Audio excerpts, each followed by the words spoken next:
Amado Deus, Pai querido, te glorificamos por uma vez mais nesta manhã aqui estarmos, onde poderíamos, Senhor, estar em muitos lugares, mas a Tua graça, misericórdia, ó Deus, com laços de amor, com cordas de misericórdia, o Senhor nos tem trazido até este dia a Tua presença e nós te glorificamos, Senhor. Porque em outros tempos os nossos caminhos eram tortuosos e incertos, mas hoje nós sabemos em quem temos crido. Estamos certos de que Tu és poderoso para guardar o nosso tesouro até o dia final. E temos plena consciência, Deus, dos caminhos sem destinos que andávamos, mas agora sabemos que Jesus é o caminho, a verdade e a vida, e ninguém vai ao Pai a não ser por Ti. Nós te glorificamos por nesta manhã, uma vez mais estarmos na Tua presença, e te pedimos a libertação da mente, dos conceitos, ó Deus, e pedimos a compreensão da Tua ideologia, ó Deus, nesta manhã, que as armas do diabo caiam por terra e que seja glorificado o Teu santo e glorioso nome. Assim te agradecemos, porque o Senhor verdadeiramente nos tem ajudado e nós podemos declarar que até aqui nos ajudou o Senhor. Em nome de Jesus. Amém. Amém. Podem sentar então. Na sequência, na página 20, a nossa apostila traz um estudo sobre dízimos e ofertas. Já estudamos muita coisa, depois ainda tem muito mais coisa para estudar. Já estamos aí, então na página 20. Anteriormente estávamos vendo sobre batismos, uma série de coisas. Depois vem coisas profundas, profecias, atributos de Deus, imagem e semelhança. Tudo é importante. Quando eu entro nessa lição aqui sobre dízimos e ofertas, eu lembro as muitas perguntas que me fazem pela internet. Perguntas que demonstram que as pessoas sequer, na verdade, andaram lendo Bíblia. Porque quando você lê a Bíblia, as suas dúvidas elas vão diminuindo. Tem dúvidas que são muito primárias. Tem dúvidas que são primárias demais. Dá para ver que a pessoa nunca leu Mateus capítulo 1. Senão ela não teria aquela dúvida. Tem outras que nós vemos que a pessoa tem 10 anos de igreja, mas não chegou a ler todos os livros bíblicos, mesmo com 10 anos de igreja. E às vezes alguns internautas ficam ofendidos, porque eu de propósito, eu espeto eles. Porque o camarada já vem se apresentando. Não tenho 15 anos de congregação. Aí eu digo assim, ué, ainda não sabe essas coisas? Com 15 anos de congregação, então você não leu o livro do profeta tal? E manda aquela resposta. Depois o camarada volta já inflamado, que eu provoquei mesmo ele, o objetivo é esse. Aí ele vem e fala, não, que eu já li, sim, que eu conheço, que eu já fiz 2 seminários, 3 seminários. Eu digo, então leia o verso tal do livro tal, no capítulo tal. Lá estava a resposta do que ele está perguntando. Então, o que nós vemos? Por que a igreja está esse caos? Porque faltou leitura bíblica. Faltou conhecimento bíblico. Sem Bíblia, eu sou igual o pai de santo que passa ali na rua, sou igual o padre que passa na outra esquina. Sem Bíblia, eu sou igual qualquer um, irmão. A única diferença na nossa vida é Bíblia. Jesus Cristo não disse, eu velo sobre a tua vida para cumprir. Ele não disse isso. Ele disse, eu velo sobre a minha palavra para cumprir. Se a palavra dele está em mim, eu sou diferente, sou especial. O que acontece com o mundo não acontece comigo. 1000 cairão ao meu lado, 10.000 à minha direita, eu não serei atingido. Eu vou triunfar e acabou a história. O propósito dele vai ser cumprido cabalmente. Mas se eu não tenho Bíblia na minha vida, meu irmão, eu sou igual a qualquer um, não tem diferença nenhuma. E eu analiso e vejo que as perguntas das pessoas que vêm pela internet demonstram que apesar dos seus 10, 15, 20 anos de igreja, nunca leram Bíblia. Como é que uma pessoa que se lesse Bíblia ia frequentar um templo de Universal 20 anos? Como é que uma pessoa, se lesse Bíblia, seria adventista por 30 anos? Eu recebi um telefonema de uma ouvinte da rádio algum tempo atrás, e ela dizia assim: pastor, as suas pregações me libertaram. Eu tenho 30 anos de adventismo e por ouvir as suas pregações eu renunciei todo. A minha família continua indo, eu não vou mais. Eu não toco mais lá nas palestras, eu não toco mais nos eventos, não toco mais nos hospitais, não faço mais nada, eu não sou mais adventista. Por quê? Porque passou a ouvir as pregações, passou a analisar o que ouvia. Então, sem Bíblia, vai analisar o quê? Sem Bíblia, hoje as faculdades estão formando o quê? Como Martinho Lutero disse, as faculdades se transformaram em portas do inferno. Porque as faculdades hoje formam qualquer coisa, menos homem de Deus. As faculdades hoje formam delegado, faculdade hoje forma advogado, faculdade hoje forma juiz, mas não forma homem de Deus. Homem de Deus só pela Bíblia. Então, você quer ser o quê? Um delegado? Advogado? Um juiz? Presidente da Petrobras? Entra para a faculdade. Mas quer ser homem de Deus? Tem que entrar para a Bíblia. Muitos não gostam do que eu falo. E pior, eu não falo só aqui. Eu falo na internet, onde o mundo inteiro viu. Eu estou querendo agora produzir todos os nossos vídeos com legenda em inglês. Para quê? Para provocar. Foi para isso que Jesus Cristo nos chamou. Para provocar. Para que quando eles acessem, veja que o mundo está entendendo muito bem o que eu estou falando. Né? Então, voltando ao nosso tema aqui, dízimos e ofertas, na página 20, fala a instituição do dízimo e ofertas. Por exemplo, na sua opinião, quem instituiu os dízimos e as ofertas? Aí vem aquelas muitas perguntas. Não, pastor, porque o dízimo é coisa do homem. Falando dos fatos da internet, né? Porque Paulo diz que cada um contribua segundo o que propõe no seu coração. Ué, mas das contribuições do dízimo, das ofertas na Bíblia, é só isso o que Paulo disse? Se resume só nisso? A Bíblia não fala mais nada? Ué, ou seja, Paulo tem autoridade para dar regra para a igreja de Jesus Cristo? Ou Paulo era apenas um homem como eu e você, disposto a dar a vida pelo Evangelho? Ou Paulo era santo? Se Paulo era santo, eu também sou.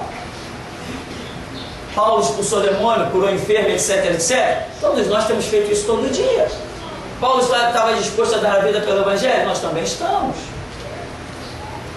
E, no entanto, eu não tenho autoridade para dar mandamento para a igreja de Jesus Cristo. Também Paulo não tinha, e ponto final. Nem Pedro, nem Tiago, nem João. Eram servos como cada um de nós. Ainda tem aquela coisa, não, mas eles eram homens santos. Eu sei, eu também sou. Sou igualzinho a eles, disposto a viver o Evangelho de Jesus Cristo. Jesus falou, Pai, santifica-os na verdade. A tua palavra é a verdade. A palavra estava em Pedro, Paulo, Tiago e João. A palavra está em mim e em você.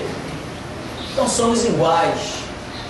Simplesmente iguais. Então, nenhum dos apóstolos tem autoridade para dar mandamento para a igreja, porque Jesus chamou a todos para seguir o seu Evangelho e não criar regras dentro da sua igreja.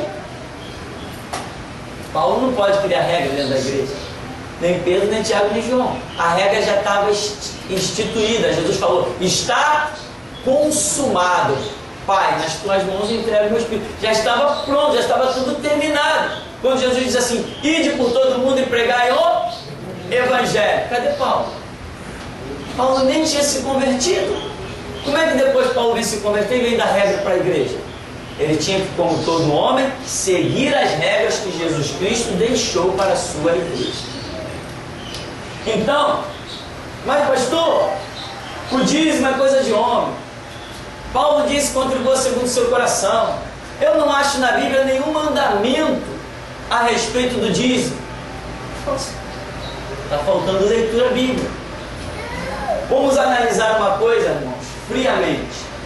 Quando nós vemos a primeira vez que a Bíblia fala sobre dízimo e oferta, mano, eu vou bem mais profundo. Um cidadão que viveu nessa terra alguns milhares de anos, chamado Adão.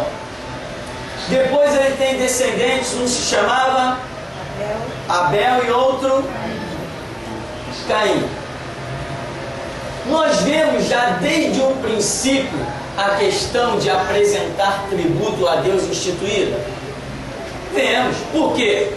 Porque quando Abel e Caim trazem as suas ofertas, uma foi aceita e a outra foi rejeitada ou reprovada.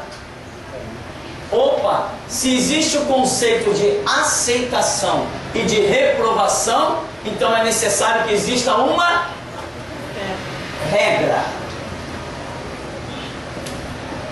Amém?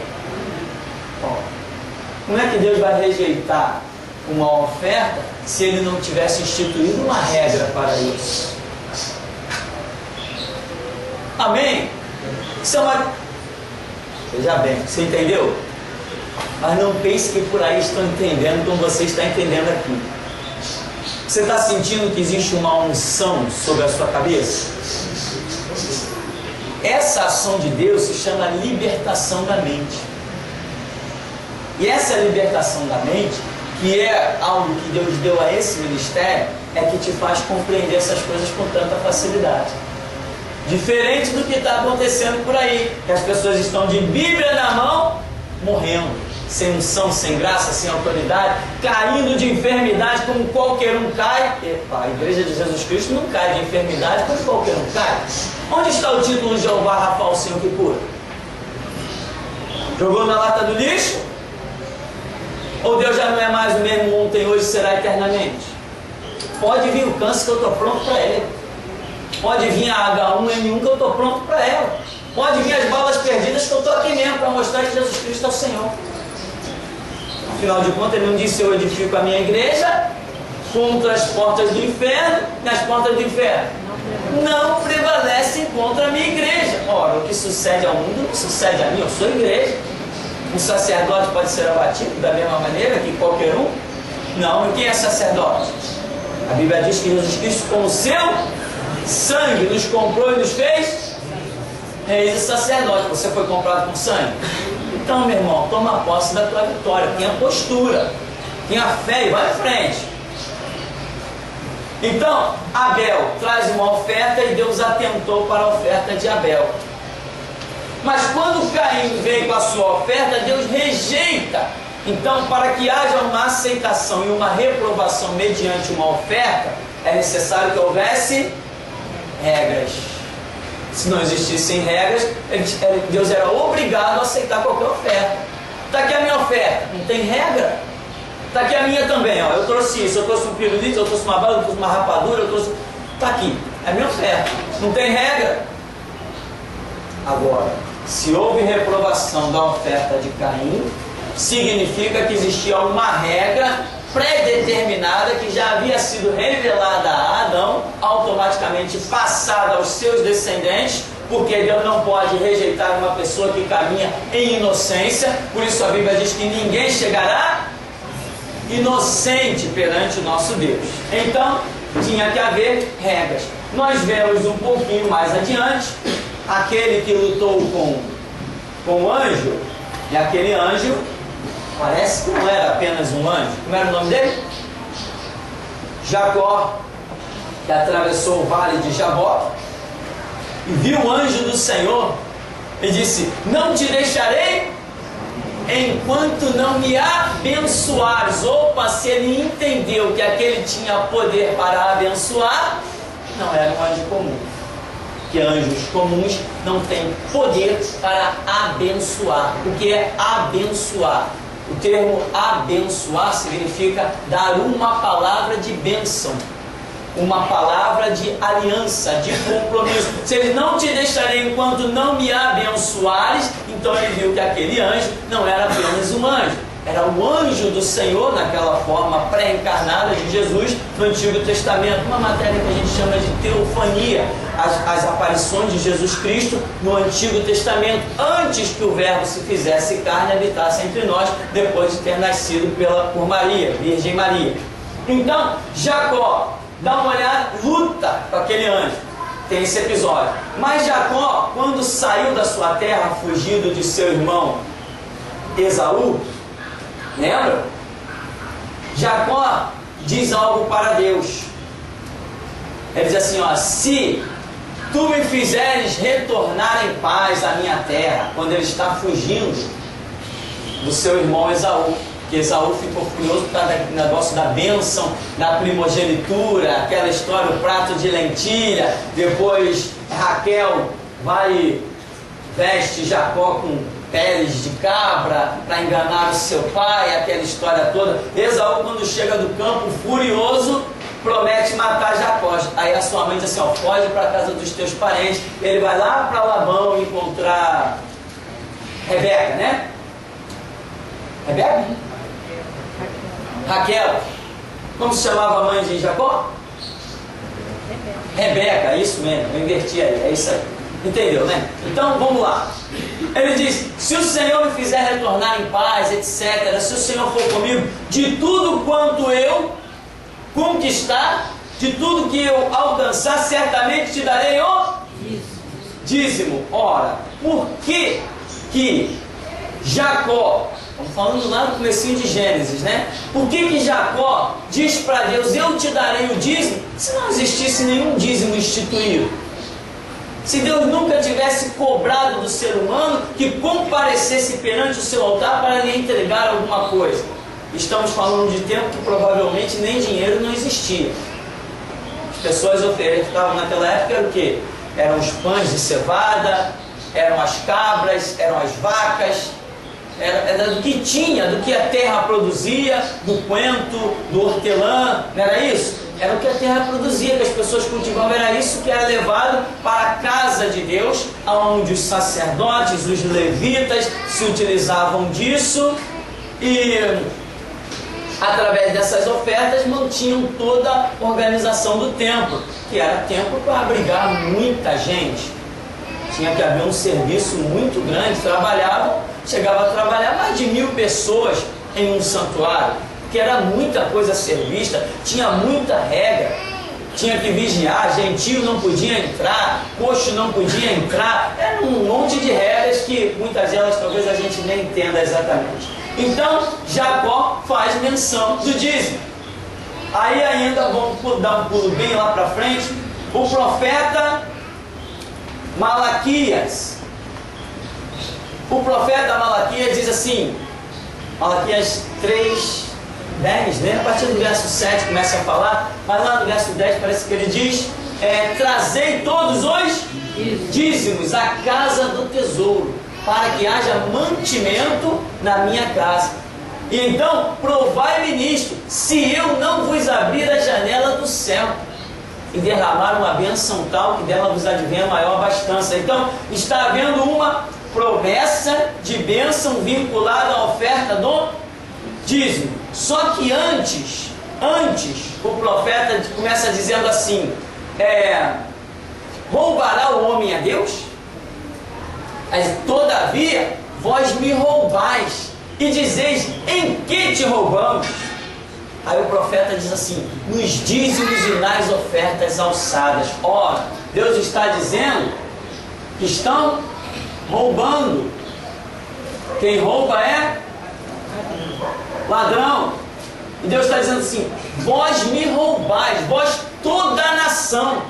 Quer dizer, o tempo de Malaquias é um tempo que está terminando o retorno de um cativeiro. Então, quer dizer, as pessoas estão muito preocupadas em construir sua própria casa, esqueceram o santuário de Deus, esqueceram as coisas de Deus, estão retornando do cativeiro, querem construir casa, querem arrumar um monte de coisa, estão preocupadas consigo mesmo. Então o profeta Malaquias entra de sola, vós me roubais, e ainda dizeis em que te roubamos. Então, como é que Deus vai acusar uma nação de lhe roubar, se ele não tivesse antes uma regra?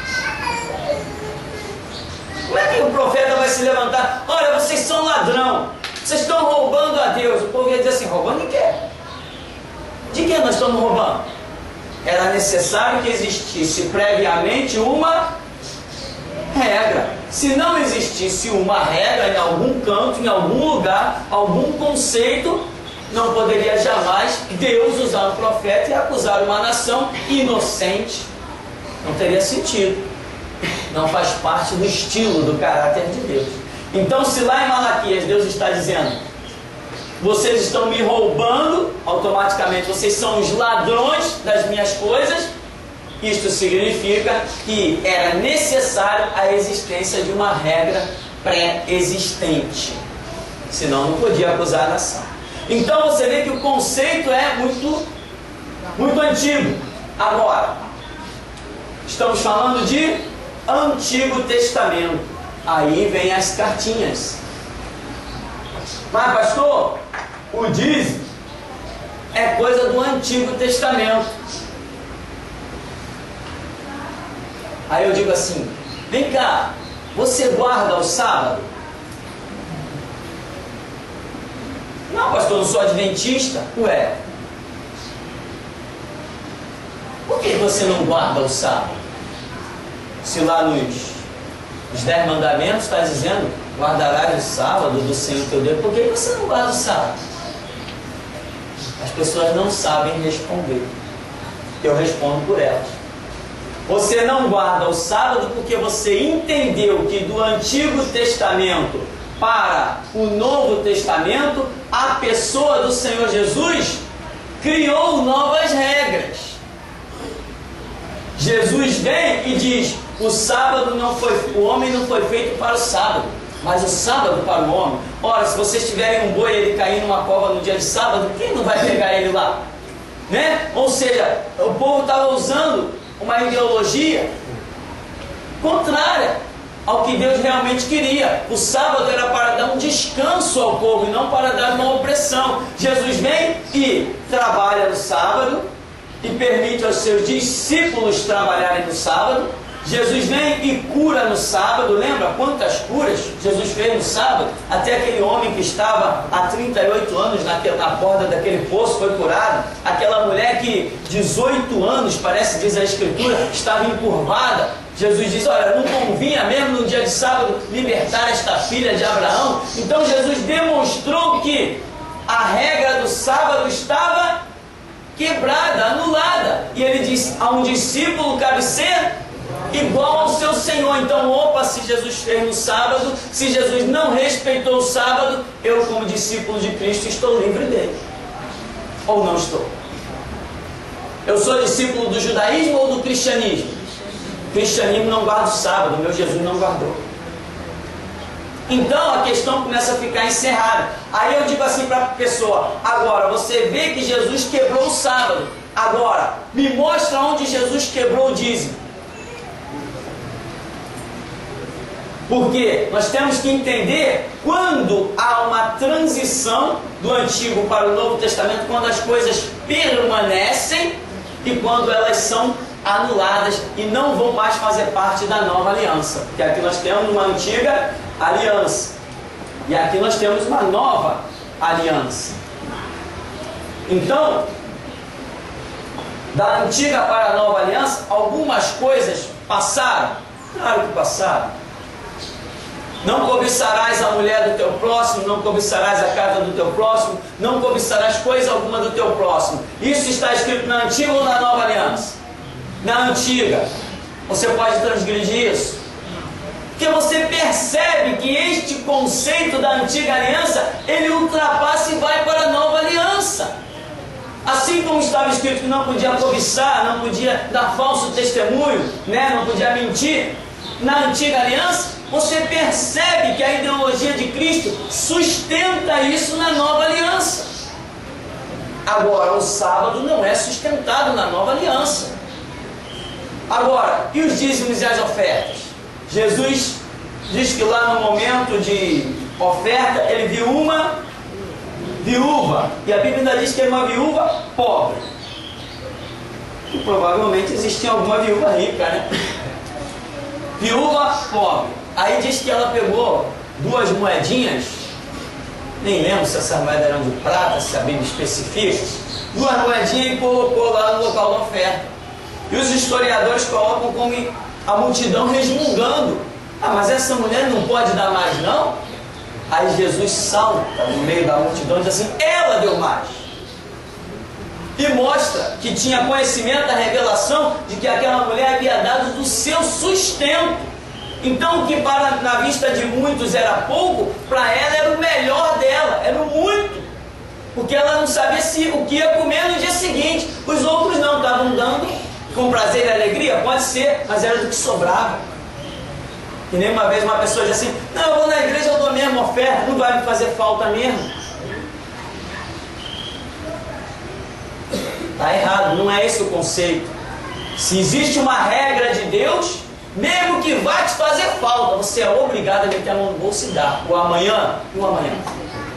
Deus proverá. Agora, não é uma fé que todos alcançam. Jesus até disse: quando vier o Filho do Homem, porventura achará fé na terra. Então o que vemos? Jesus exalta a viúva pobre. Ele poderia ter dito assim: ô minha velhinha, não precisa dar não, que isso, essas 2 moedinhas, não precisa dar não, vai te fazer falta, eu estou vendo que você está dando da sua necessidade. Jesus manteve, ela deu do seu sustento, é isso aí, deixa aí, tem que dar mesmo. Jesus poderia simplesmente ter dito o que para ela?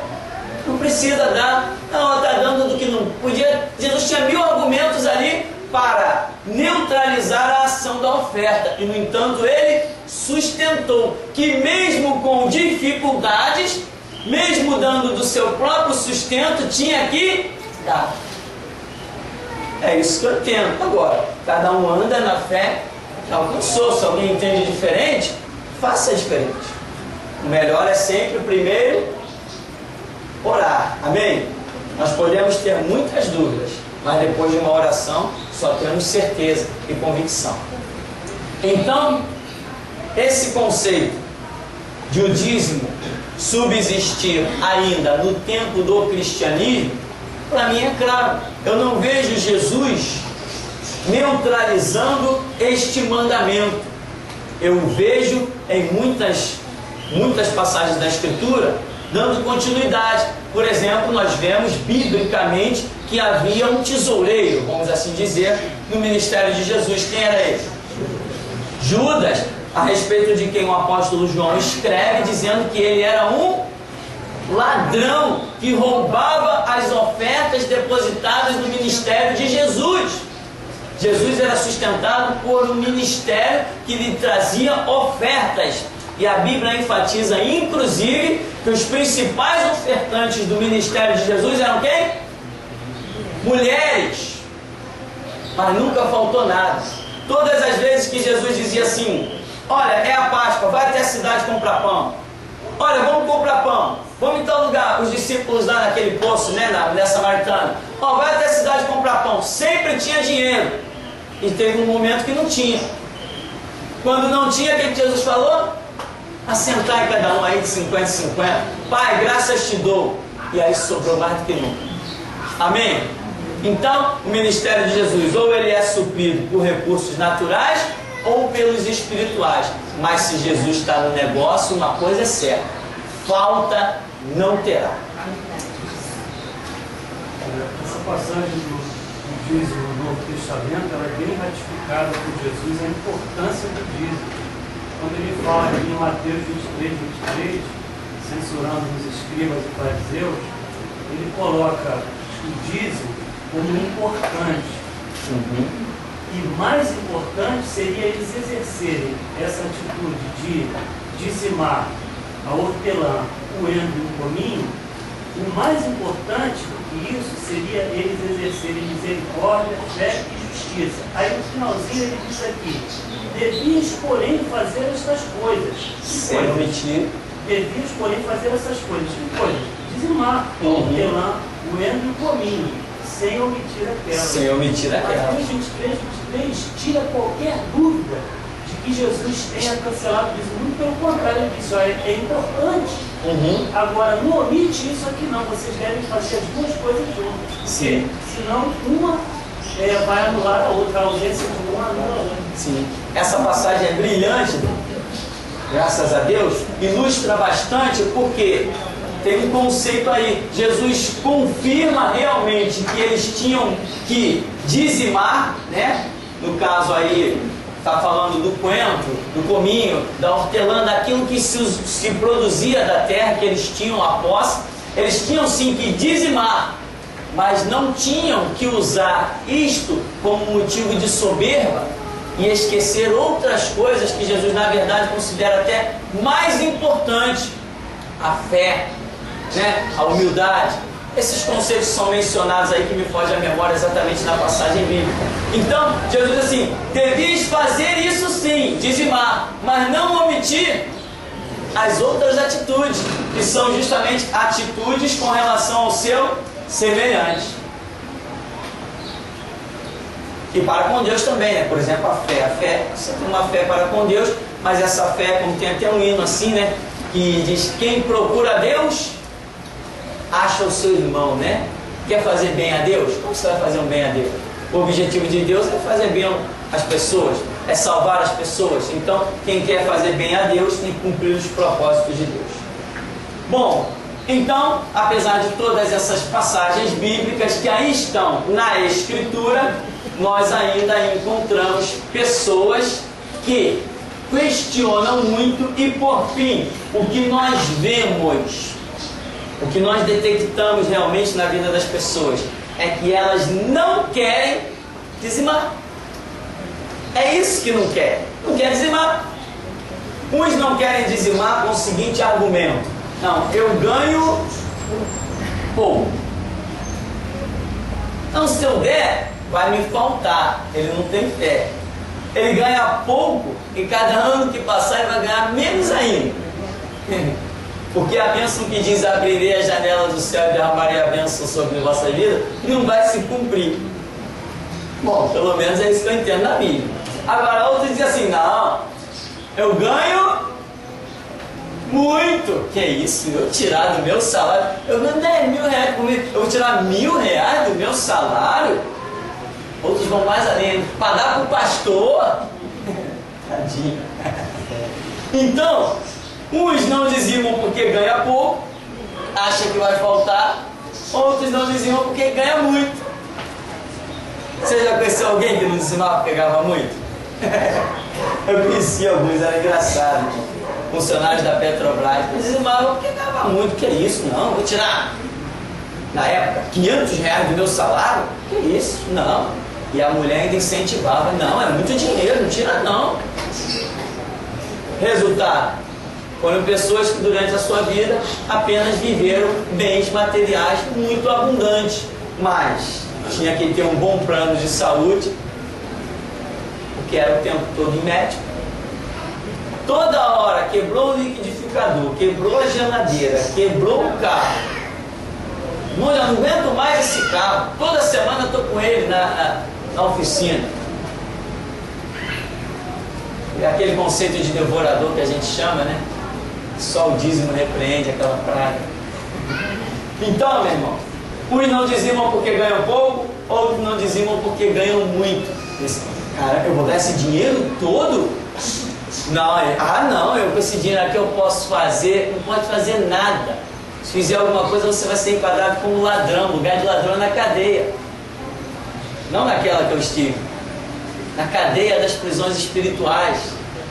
A vida não vai para parte alguma. Se você entendeu,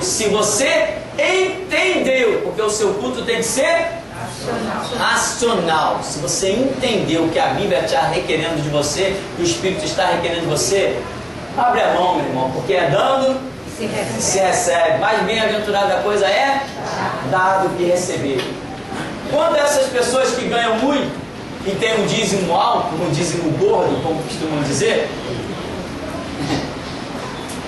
eu conheci alguns casos de pessoas que resolveram dividir o seu dízimo na metade. Já que eu ganho muito, eu vou dar metade do meu dízimo na igreja onde eu congrego, e eu conheço uma igrejinha lá que ela é pobrezinha, e eu vou dar outra metade lá naquele lugar.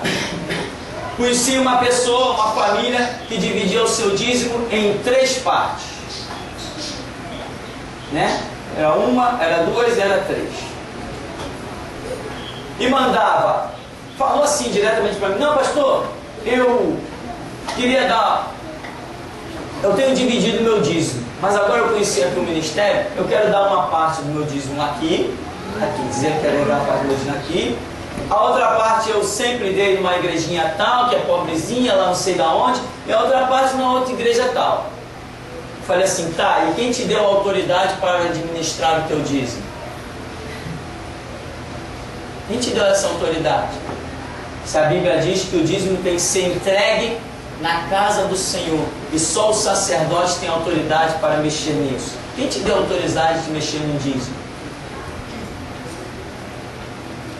Não existe ninguém com autoridade de mexer em dízimo a não ser o sacerdote separado para aquele fim.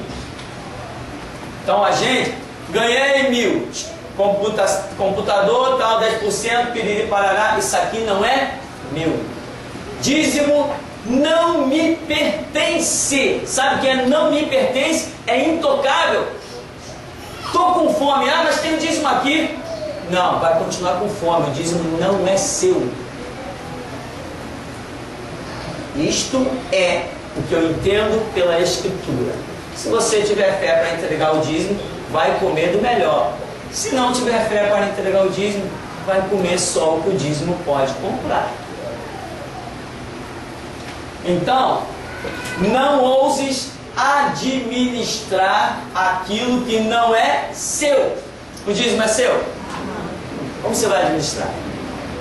Pastor, eu estou usando meu dízimo para ajudar numa obra de caridade. É mesmo? Você é tão bonzinho.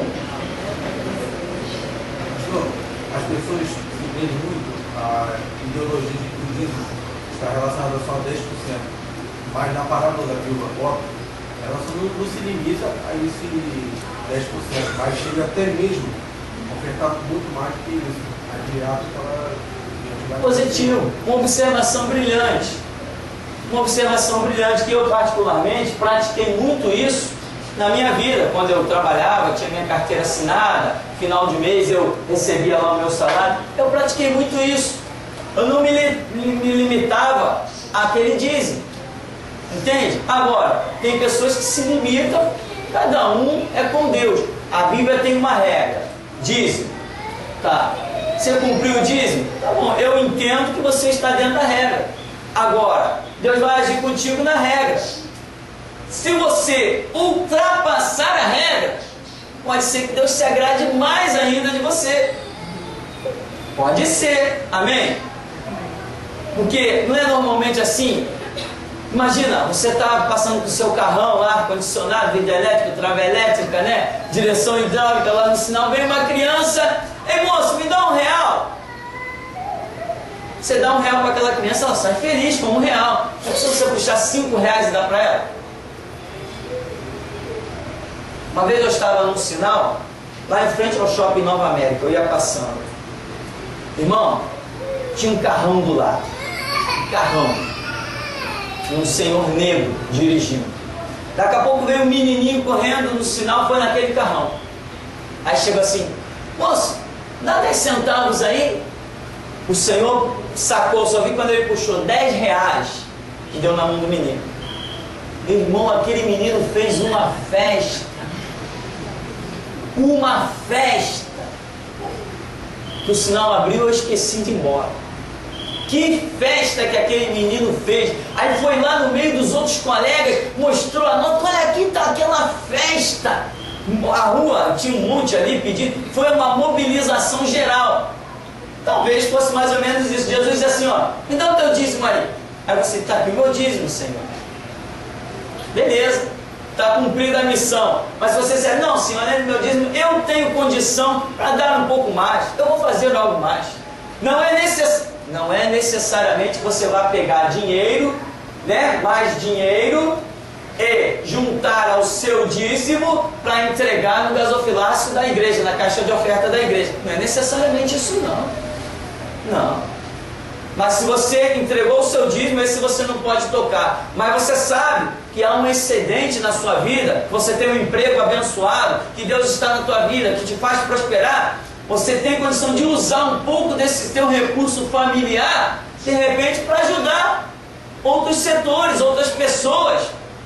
Fazer a obra, comprar um DVD evangélico, dar de presente para alguém, comprar um CD evangélico, dar de presente para alguém, vai lá na sociedade bíblica, compra um folheto e vai fazer uma obra. Você está usando, além do seu dízimo, para fazer a obra. Deus vai se agradar de você ou vai se desagradar? Então, meu irmão, é isso. A questão é orar, direção. Tem pessoas que, uma vez o irmão Francisco usou uma frase que teve uma discussão lá, uma média discussão no trabalho dele, e de repente ele disse para alguém assim: olha, vocês são tão pobres que só tem dinheiro. Tem gente que é tão pobre, mas tão pobre que só tem dinheiro. Tem mais nada, não tem graça, não tem paz, não tem prazer de ver o sorriso do seu semelhante, não ajuda ninguém, não faz nada por ninguém. O cara é tão pobre que só tem dinheiro. Misericórdia. Com essa vamos até dar uma paradinha, né? Beber uma água, daqui a pouco a gente volta, né?